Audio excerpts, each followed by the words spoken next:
now move to the second portion of our program here today. And what I'll do is turn it over to Melani Douglass. Melani is the Director of Public Programs at the National Museum of Women in the Arts.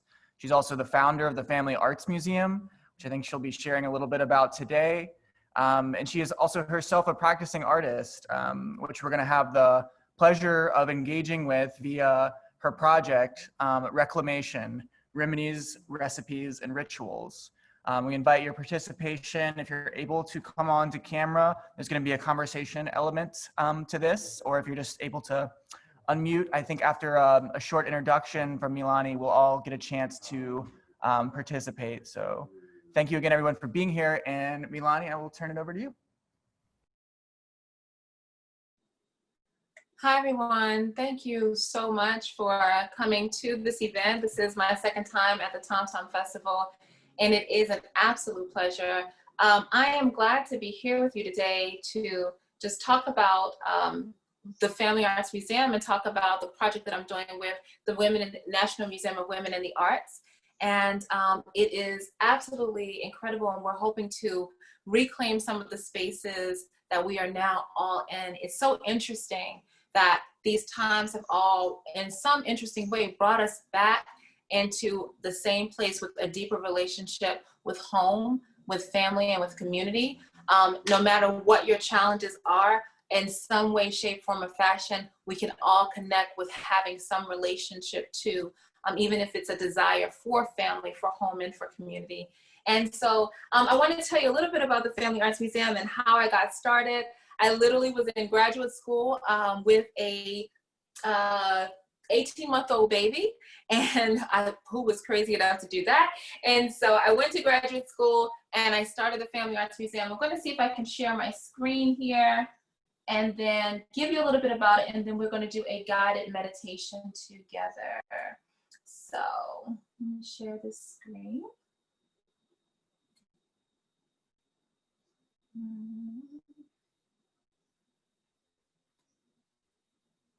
Uh-oh. Pardon me. Share screen. There we go.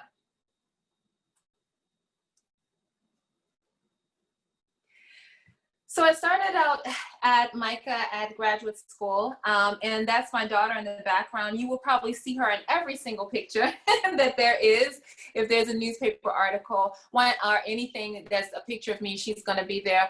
What I realized in grad school is that there was a separation between art and life that I didn't want anymore. So I decided that I was going to close up that gap and make my studio practice was going to be my motherhood, my family, and my community. And started the Family Arts Museum. So I'll start off my work at the National Museum of Women in the Arts. I'm the Director of Public Programs there. I do things like bring women together. This is about 463 women, artists that were featured as a part of the Now Be Here project. I also do conversations. We have dinners after the event. So this is an event with Judy Chicago, where we sit down with the people that are speakers and we do the Q&A over dinner. As a part of our Catalyst cocktails and our Sunday suppers, and that's a part of our Fresh Talk series. And we also did Monica Mayer's Clothesline project, phenomenal project that was only up for 45 days. However, we had over 1,400 responses, those small pieces of paper of women talking about their issues with sexual abuse and trauma and their experiences and the kind of world that we also dream of if we didn't have those issues. This is also, I expanded the conversation for it to be about a forum and to include the community for us to understand that everyone has something to say. And this is also with the Dorian Fletcher. She's the designer for Black Panther. And we had an adornment ritual. So we tried to bring what's inside to the outside and share it as a part of recognizing that even the smallest things are art. And how can we celebrate even the art of inside of adornment? The Family Arts Museum was founded in 2015 as I was a mom in grad school. Some of the projects that we've done recently is that we did a pop-up apothecary. We love partnerships Partnerships are a huge part of programming, and I encourage anyone that is working with a community organization, if you're working at a museum, deepen your relationship with your partners. This project Reclamation is hugely based with our community partners, and I'll get to that. So the Pop-Up Apothecary was Dreaming Out Loud and Grassroots Advocacy Project. We took an abandoned lot and we had artists come out there. We had a painting workshop, this artist do. We had free vegan food. We gave out over 200 plates of food. We also had a bubble garden where you could kind of wash your hands and have the sanitation. And we gave away PPE, and we gave away herbs with Dreaming Out Loud.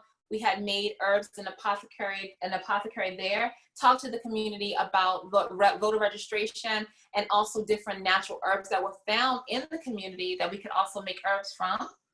And this is one of our partners. This is Violet, and also one of the Dreaming Out Loud, Miss Janice, that she is making some of the herbs that we were able to provide to the community. We also push the memory museum, which will do a little bit of the exercise today. And so we had families come together and use plates to make up their memories and talk about what are your family's memories around food. We had spices on the table. You can't really see the spices as much because the kids are using them as a part of the pictures, and they're gluing them onto the plates and they're telling their stories. And then we had families also do that as well. And afterwards, we had the children that were participating, the families were at the tables. And for dinner, we had a theater company perform their stories from their plates back to them. And they got a chance to hear their own food stories and their own food memories. We also, Family Arts Museum does museum takeovers, and we challenge like what museum spaces can be. And so I worked with partnered with a group called Baltimore Girls, led by Safiatu Edwards. And we went into the Walters Art Gallery and did an entire adornment ritual with Peabody Institute, and really changing what does it mean to have Black bodies in these spaces and how that transforms the space, and also the art that women bring into the space. And what does it mean to link sisterhood beyond the tragedies and the trauma, and how we link it into the beauty and to the adornment of each other. So the project that was my first project, that I was one of the reasons that I had got asked to come to work at the National Museum of Women in the Arts, was Love on the Line. It was inspired by a 1977 show called Laundry Works. I absolutely believe in honoring the traditions that came before. And in this show, the Mother Art Collective, they had decided that they were going to have a play in the laundromat, and they had an art exhibition in the laundromat. And the first part of the exhibition was, the first part of the play was the wash cycle. And then the second part of the play was the dry cycle, which I thought was fantastic. So I decided to do my exhibition in a laundromat as well. Also, it was convenient. There was affordable food, there was parking, and everything about making arts accessible was right in this laundromat parking lot. And as a mom in grad school, I could also get some work done, and I could go once a week and do my studio art hours with Miss Penny, who was my artist in residence there, who was the woman who was folding the clothes, and definitely could make sculpture out of a fitted sheet and a shirt in a way that I could not. And we also had the art, we changed the art on the videos. We had performances by Safiatu and the Baltimore Girls. We had Chandra, she had people speak. We also left the mic open for people to be able to give community news. This was during a time period that there was a huge spike of violence that was happening in Baltimore. So we wanted people to talk about how much they love the city. So I didn't want a show that was like an anti-violence show. I wanted a pro-love show, because sometimes I feel that words are powerful. So I want to focus on what I want to have more of, instead of what I want to have less of. And so we said Love on the Line, Stories of a Baltimore Worth Living For. And then we did Love on the Line, Dirty Laundry. We had a therapist that was at the exhibition in the laundromat as well. You could take 20-minute appointments just to talk about what is therapy and how to find a good therapist.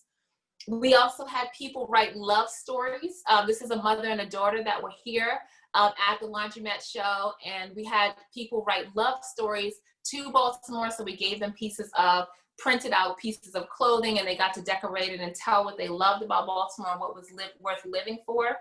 We had Jahidi perform, and he opened up the show. And he's also a community activist that's out of Delaware now, but he was in Baltimore at the time period. And we had student art, and artists that had their students bring art, and we put it in and used the laundromat windows to showcase the work. As you can see, it's across from the Advanced Auto. So literally it's in this great parking lot. It's on the bus lines. You could walk to it. It was everything that I just felt the museums in the area were not. For a mom in grad school, or for most of the community members, it just wasn't a hub. And I really think that it's important that our art institutions are hubs.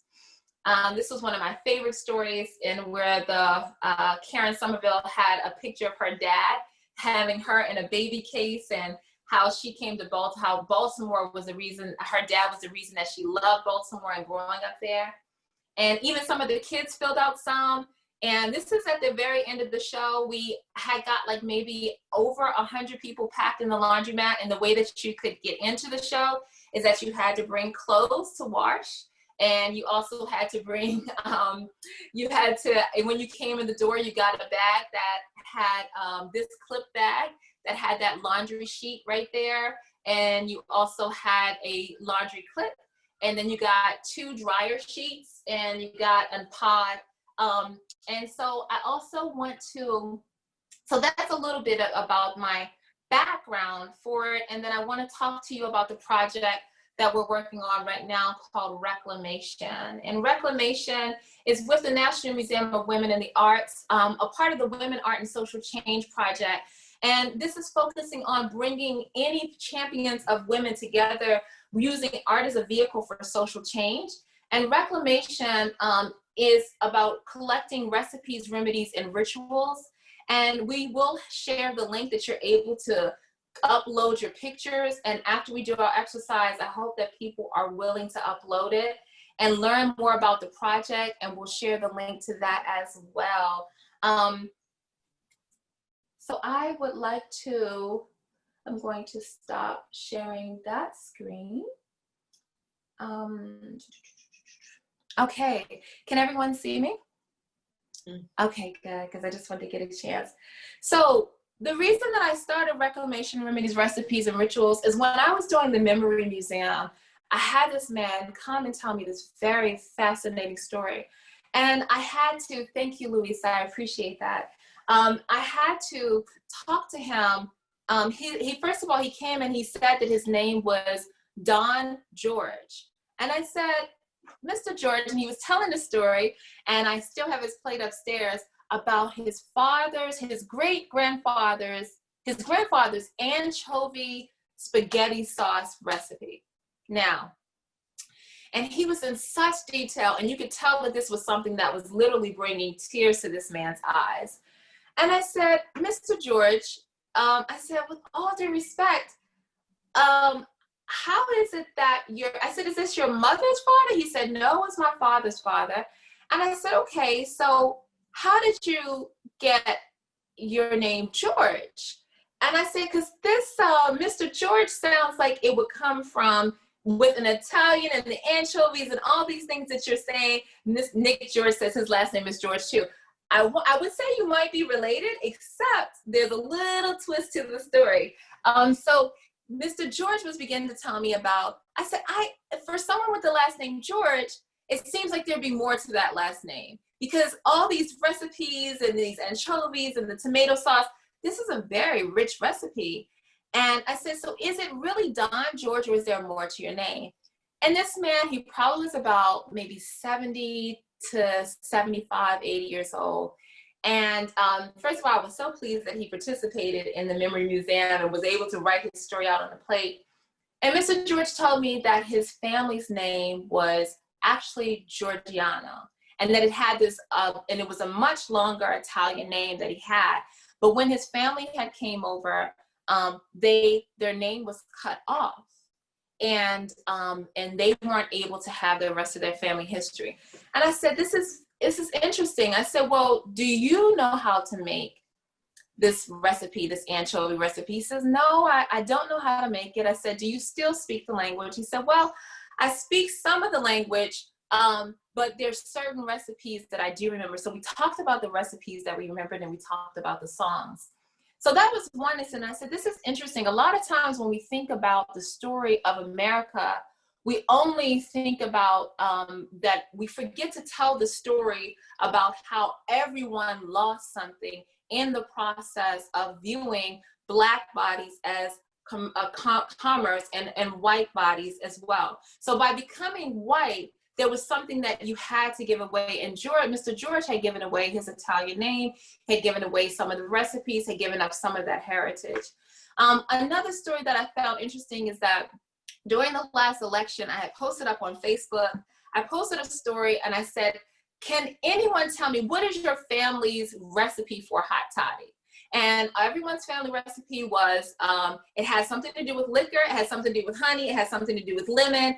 And this was such a contentious time period that people weren't talking to each other. But here you had people from literally all across the spectrum talking about this hot toddy recipe. And so what I was like, wow, this is fascinating, that whether you're from the South, whether you're from the Park Heights in Baltimore, Maryland, whether you're from the Mid-East or Northwest, everybody could come together around this recipe that involved liquor, honey, and a citrus, right? From the Caribbean, from all over the places. And it made me think about how connected we are through food, and what are some of the ways that we lose ourselves when we lose our food memories. So if you could take a moment, and if you feel comfortable coming onto the screen, I would love to see your face and I would love to have you participate. But if you feel more comfortable taking this moment to yourself, then that's fine as well. If you are in your kitchen like I am, and you have a recipe, if you have something that's like anything that you could smell, or if you're at your desk, maybe you have a favorite tea, maybe you have something that brings up a memory for you. I always keep a cinnamon tea. I have rosemary here. I also have some honey. Wonderful. And I see some plants. I have my rosemary plant here. So if you could think of something, and if you don't have something that you can put in your possession, I want you to think of something. Think of something, or like any kind of moment that you are with your family. And I want you to just close your eyes for a moment, and we're going to go into a meditation of a food memory. So just trust me on this. Take a deep breath in and exhale. Take a deep breath in. Exhale. And keep breathing at your own pace. And with each breath, I want you to go back to a moment where food was a part of your family's history. Maybe it was dinner last night. Maybe it was a family reunion. Maybe it was a holiday. Did people bring food when someone was born? Was it a wedding? A funeral? Or was it just a regular day that someone was in the kitchen and had that special treat for you? Take a few deep breaths and then find one of those memories and land yourself there in that space. See if you can smell what's cooking. See if you can feel the heat or the coolness of the space that you're in. See if you can see the colors. Was there color? What did the pots look like? The pans?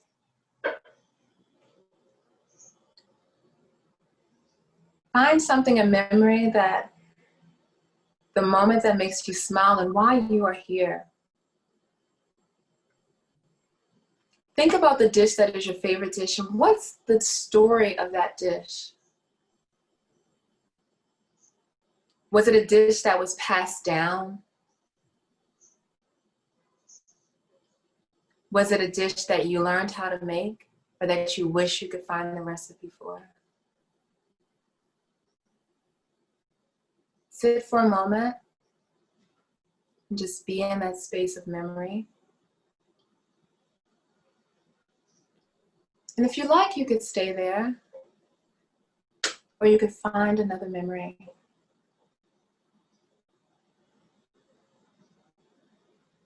Go back as far as you can to the first time that you smelled something and it stayed with you. That you tasted something and it stayed with you. And how far back do these memories go? Now think of a time that your family traditions have taken you beyond everything that people see about you today. Sometimes we can find the titles very limiting. When we think about the food and the cultures and the richness that they come from, there's so much more to all of us. Now let's go back to a time that we can imagine. Maybe there's a place in your family's history that stops that you may not know. You may not know that great-grandmother's name or your mom's name or your family's name, but is there a time that you walked past a space and you said, ah, that smells like home to me? And the sounds, they will come and go. And there's a food that you may really like that you say, I wonder if that has something to do with my family's history. Or go back farther and an imagined place of who and where your family stories are and where you believe and where you know that you come from. And then bring that into the kitchen.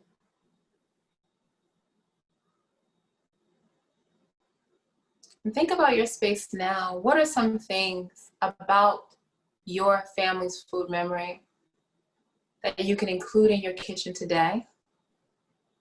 Where are the unknowns, the excited unknowns, where there's not a name, where there's not a person or a place, but just a deeper knowing that says, yes, my family is from the South, from the Caribbean, from the West Coast of Africa, from Poland, from India.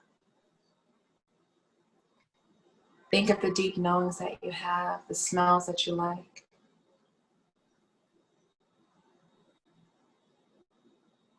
So I want you to imagine that you have a basket, and we're going to come back forward into the future and just take some things with you as you come forward. Anything that you see that may be interesting. Maybe it's a spice. Maybe it's an herb. Maybe it's a twig of rosemary, some thyme. Maybe it's cassava. Maybe it's a pepper. Maybe it's a curry. Take it and bring it forth with you.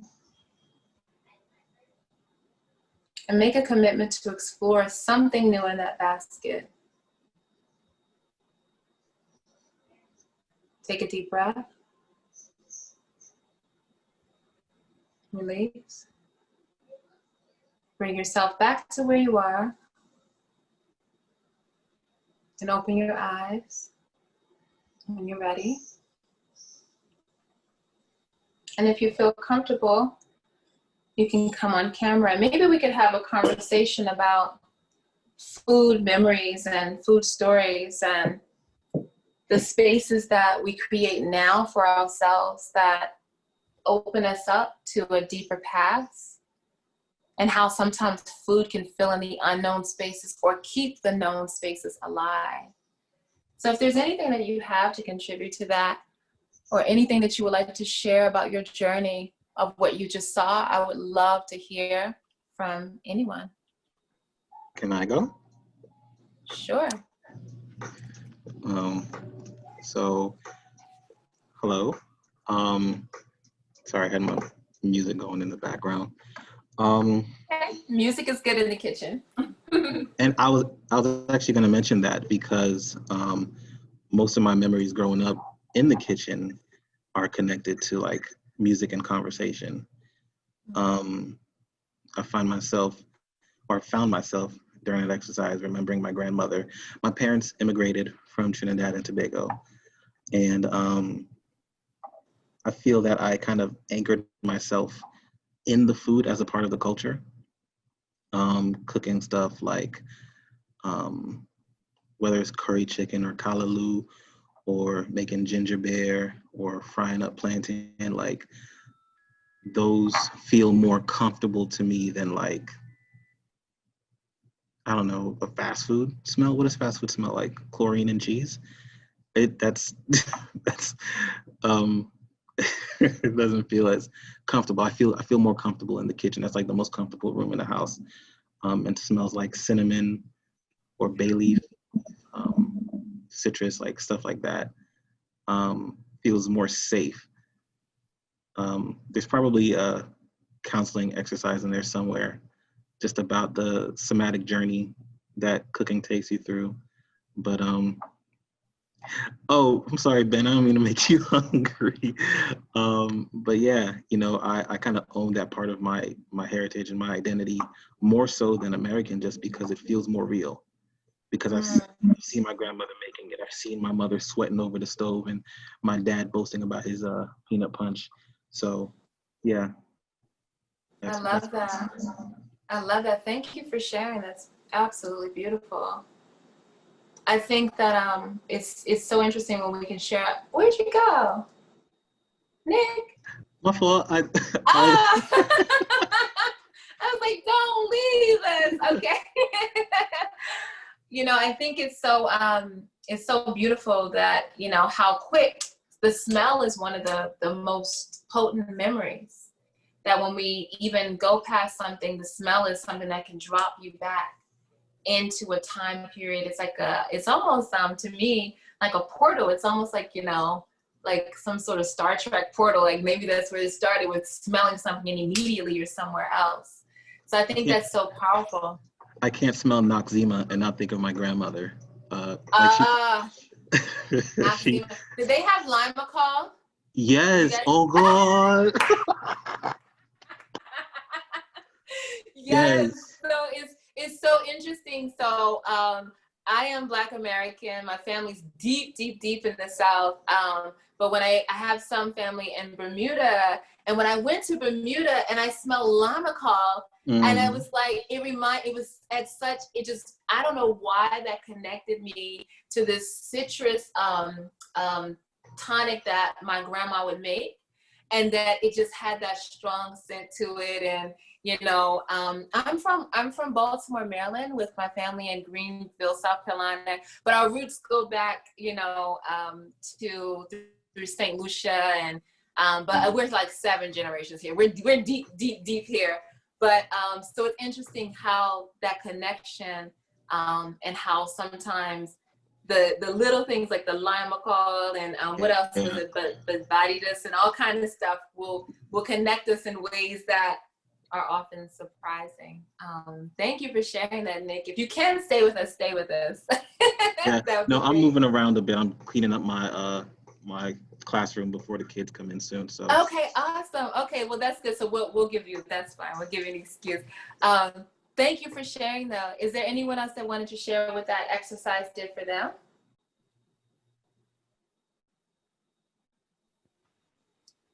Sure, I'll share. Hi, everybody. My name is Matherine Blakeney. I'm from originally South Carolina, Pageland, Chesterfield County area, so not too far from Greenville, a few hours. Oh Um, yeah.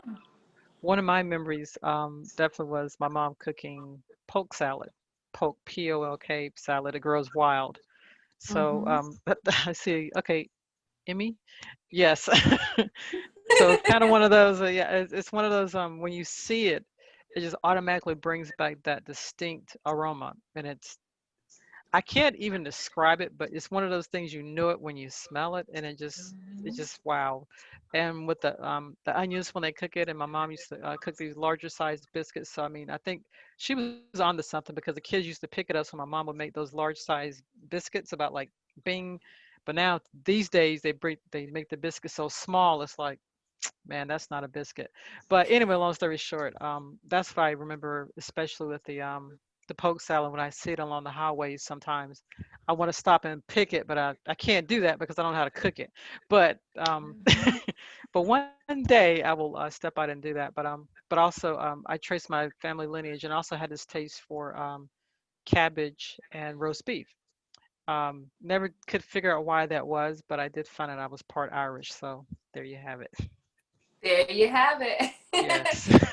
It's interesting how we like I said, that deeper knowing, that sometimes that you're like you don't have the data, you don't have the exact thing, but there's something about certain foods or certain music. I know that when I went to a Cameroonian spot and that music came on, I lost my mind. And then I tasted the food. I was like, why is this doing this to me? Like, why am I so gone? And then when I got my DNA, guess what large percentage was Cameroonian? So it's like Nigeria, Cameroonian, Senegal, all the places that I love the food. So I could see, and you're right not to pick poke salad off the side of the road, because from what I remember, if you picked it at the wrong time, there was something about the poke salad. Like, you had to pick it at the right time. It had to be the right part and the right this. So, but Emmy, it seems like you can relate to poke salad. Do you want to tell us more? Well, I'm from North Carolina, so just up the road from South Carolina, but now I live in Virginia. I didn't really grow up with any other like food traditions other than just being Southern. And I was actually a really picky eater, pretty much my entire life. My dad did a good job of cooking and trying to cook different types of food, that normally weren't in the Southern cuisine. And so, but of course, when I was picky, I didn't love those foods. But I feel like when I first started to change, and actually care about cooking and food itself was, I took a trip to Italy, and I made a promise to myself while I was there, and Greece also, while I was there, I was going to eat everything that they put on my plate, no matter what it was. So it was a little challenge for myself, and I ended up loving it. And that was what really actually changed the way that I cook, and what I eat today. And so after that experience, I started putting a lot more time and effort into evolving my cuisine and understanding the food around me. So I have tons of cookbooks, and I go back and I read the Firefox series, which is all about like the Appalachian, what you find outside growing on the highway, and learning how to gather that and cook it. And so that's what Mathering? Sorry. No, you're fine. Okay. That's closer than most. You're good. Okay. My real name is Emmeline, and people mess it up all the time. They constantly call me Gwen, my last name. So anyways, so I'm kind of like I'm like reversing it. It's like I didn't necessarily grow up like eating that and knowing it and loving it, but now I'm like going back and doing the research, and learning where it came from, and how to cook it myself. And I'm so glad you brought that up, because I believe one of the next areas of healing, one of the biggest areas of healing that we can do as a country and as a world, is to reclaim some of the traditions that are lost when we're forced to assimilate. And so we forget that in this society, we often think that it's people of color or Black people that are the only ones that are forced to assimilate and that are the only ones that have lost tradition. This disease of racism has impacted and affected everyone. Everyone was forced to give up being Irish, Polish, Wolof, Yoruba. Everyone had to give up their indigenous culture to either enter this small space or try to walk toward this small space called white. And so what has that done to us and what have we left behind, and how are we traumatized when that's the part of what we do to other people, but also when we do that to ourselves. Not there's the public programs manager Amanda Veracruz and Grace DeWitt, they were also a part of researching for Reclamation, and they have come up with some amazing resources that even talk about, I think it's called Perfection Salad, and how like everything in the salad was white, and how to get rid of the garlic. Hi Amanda, and I think actually if we have a moment, I would love to have her speak a little bit about this, because her history is back in food history. So Amanda, could you tell us about that process, please? Yeah, so I highly recommend Laura Shapiro's work if you have heard of her. She's a great food historian. There are others out there if you want to read, but that's just where I got my information from. And Perfection Salad is this history about like the turn of the century, from the 19th to the 20th century, about how like these upper class Boston women wanted to have people assimilate into white foods, and literally they meant like white food. So they were talking like cottage cheese, graham crackers, mashed potatoes, all foods that were fine, because like the spicier food of Italians were why they were like a feistier people and things like that. So they thought through a controlled diet, which was a bland, I would say culturalist diet, you could control like these new immigrant classes and assimilate them into the white status. So there's like a lot of racism in early American food ways. So that's kind of just a sum up of that. And so what I was so fascinating when Amanda brought that to my attention, it really made me think about like, we all have this work to do. Everyone has the work of reclaiming their family history, reclaiming who we are, reclaiming the spices, livening up your cabinets, livening up your pots and your pans. Go around, hit some pots, wake your kitchen up, get some excitement back in there. We dance in your kitchen. If you know, like I know, we know that the kitchen is the center of the home. We know that it is a place that no revolution has ever happened that did not happen without food, that did not happen without the fire. And so bringing that back to our home and spaces, and how do we do that? So Reclamation is inviting you to contribute like those stories, to think about those stories, and then contribute it to our website. You can upload a picture, you can upload your family stories, your recipes. So please, by all means, go to the website at National Museum of Women of the Arts, look up Reclamation, email me, email Amanda, and let us know how you want to contribute to it. And also Laura Shapiro, we're having a great series of workshops. Laura Shapiro is going to be coming, I think November 15th, is that right, Amanda? She's going to be, we have a talk called Place and Power, that's talking about where food is located, how it's moved, how it's transmitted, who has access to it. And yes, we are an art museum, but it is also imperative that art museums are pushing and being pushed by artists. If you are an artist, push your museum and push the institutions around you to be more and to be accessible to the people in your communities. Make them what you need them to be. And if right now we're home because we're in the quarantine and we're having all kinds of things that are happening, we're in the kitchen. So guess where the art is? The art is where you are. The art is where we are. And so I want you to think about that. So I know that we're slowly creeping up on our time to go, but I want you to carry that with you. And if you want to be in touch with me, you can either do info@familyartsmuseum.org. You can also go to the National Museum of Women in the Arts. Louisa, thank you so much. I've been reading your comments, and I'm so glad that you could join us and contribute. I know you have to go to a meeting, but thank you, I appreciate you. And I'm hoping that you all can continue to have this conversation with us. And Ben, I turn it back over to you, and I hope that we can do more of these things. Yeah, absolutely. Anytime. Call me, Milani. Such a pleasure being here with you all. And I encourage you to, engage with the resources that Milani has shared today. This is a wonderful exercise. And thank you for taking the time out. We hope to see you at future events. Thank you all. Have a wonderful afternoon. Thank you. And hopefully you'll reach out to me also on IG, Family Arts Museum, and email me. I'd love to hear from you, info@familyartsmuseum.org. And also National Museum Women in the Arts. look us up, Reclamation. We are waiting for your recipes. Thank you.